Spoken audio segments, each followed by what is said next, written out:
Coucou tout le monde, je reviens aujourd'hui avec un retour de lecture de mon dernier livre. Du coup, c'est La sœur à la perle.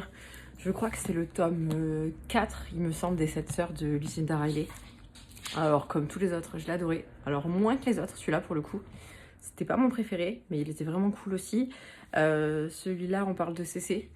Et ça se passe surtout en Australie, sans vouloir spoiler, hein. C'est le pays de référence du livre. Il est hyper cool aussi. C'est pas du tout le même type de caractère que ses sœurs, forcément. Et j'ai beaucoup aimé certains traits de son caractère.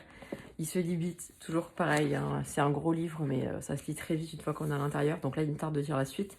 Je pense que j'irai le chercher ce week-end. Et voilà, c'est pas le meilleur, mais il est pas mal à lire. Et l'histoire est toujours intéressante de toute façon. Parce que vraiment, pour le coup, en fonction des sœurs, c'est complètement différent. Il y a beaucoup de retours en arrière dans tous les tomes au final, sur leur famille d'origine.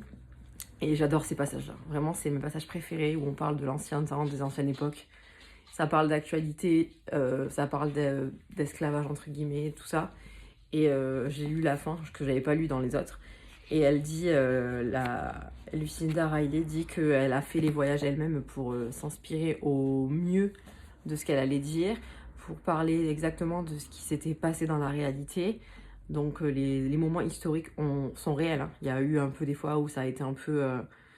comment dire, elle a un peu brodé autour, mais la majorité de l'histoire historique qui s'est passée, de l'ancien temps, est réelle. J'ai vraiment du mal à parler. En tout cas, je l'ai adoré. Je lui mets un 4 sur 5 parce que je préférais les autres, mais je l'ai adoré.